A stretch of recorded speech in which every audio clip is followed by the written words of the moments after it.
Film ini dimulai dengan adanya berita bahwa akan ada meteoroid yang datang menghantam bumi. Ini penemuan dari NASA. Dikatakan akibat dari hal ini akan terjadi tsunami yang besar jika meteoroid ini menghantam lautan. Nah, film ini menceritakan sebuah perjalanan dari beberapa orang. Ceritanya tuh lagi work trip gitu, jadi mereka semacam lagi menjalani team building. Dan unik banget, mereka tuh jalan-jalannya pakai bus, terus busnya itu bisa jadi kapal. Nah, dalam film ini ada beberapa karakter yang menonjol. Yang pertama itu ada Ma Ching. Dia ini adalah seorang yang sedang kelilit utang gitu dan lagi BU banget deh, tapi keberuntungan tuh datang kepadanya. Dia tuh kayak memenangkan lotre yang hadiahnya tuh gak kebayang banyaknya. Terus dia demen banget sama teman kantornya bernama Sansan. Nah, adeknya ini jago banget lah kalau soal ngerakit. Semacam anak teknik gitu dan selalu barengan sama kakaknya. Tiga, itu ada Sansan, wanita ini yang disukai sama Macing. Cewek paling cakep di kantor. Dan selain mereka, ada karakter si bos dan pengikut setianya, supir bus, security, dan masih banyak lagi. Oke, jadi lagi asik-asiknya nih mereka menikmati laut, tiba-tiba terjadi tsunami. Ternyata beneran dong yang diramalin sama orang-orang.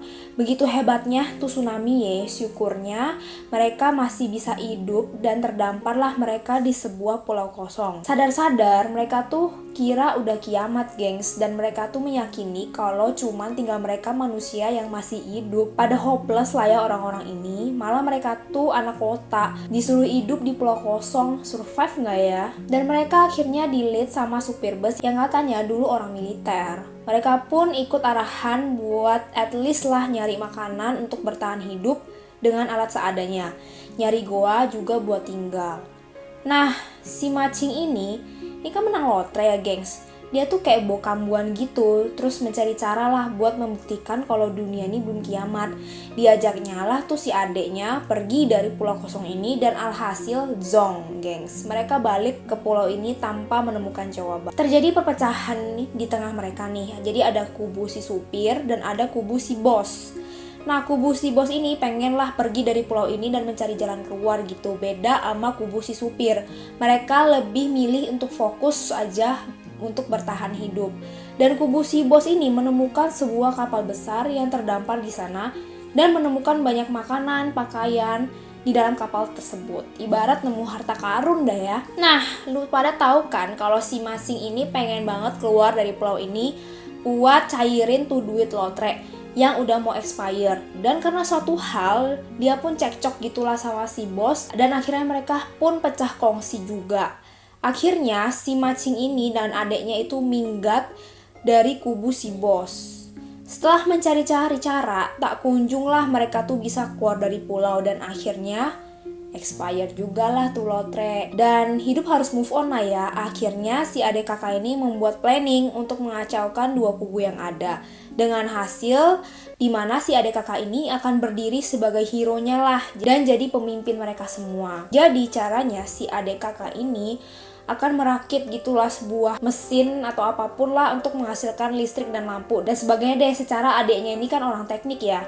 Nah, usaha mereka ini menjadi harapan gitulah buat orang-orang dan mereka pun bisa beradaptasi di pulau ini berkat si adik kakak. Bisa hidupin HP, nonton, terus pakai baju bagus, denger musik, terus ada lampu, ya gitulah. Nah, suatu hari ketika mereka lagi berpesta-pesta nih, mereka mendengar sebuah dentuman keras gitu. Dan si kakak, adik, dan supir mencari sumber suara tersebut. Dan finally gengs, mereka tuh melihat sebuah kapal pesiar yang besar. Si supir bus ini pun seneng banget. Tapi beda banget sama respon adik kakak ini. Mereka malah gak pengen kasih tahu ke orang-orang. Ya, secara mereka di sini udah dijadiin bos. Kalau mereka balik ke real life ya jadi kacung lagi. So mereka memfitnah si supir bus ini udah gila dan supir ini pun akhirnya dikucilkan sama orang-orang. Dan di awal cerita gue udah bilang kan kalau si Macing ini tuh demen banget sama Sansan. Dan akhirnya selama mereka di pulau, luluh juga lah hati si Sansan ini. Dan dalam kasus ini si Macing nih agak dilema nih karena udah bohong sama Sansan, gak kasih tahu kondisi yang sebenarnya. Dan adeknya pun melarang kakaknya untuk ngomong dan berencana untuk kabur berdua aja dari pulau ini dan membiarkan orang-orang ini tinggal di pulau kayak ya udah nanti lama-lama juga die gitu ya, nggak ada mereka. Tapi syukurnya si Macing masih manusiawi. Dia pun akhirnya membongkar semuanya setelah bergalau-galau ria. Terus dibakar deh tuh tempat tinggal mereka untuk kasih tanda ke kapal lain. Oke sobat-sobat SAJ, aku merekomendasi film ini untuk ditonton karena seru banget.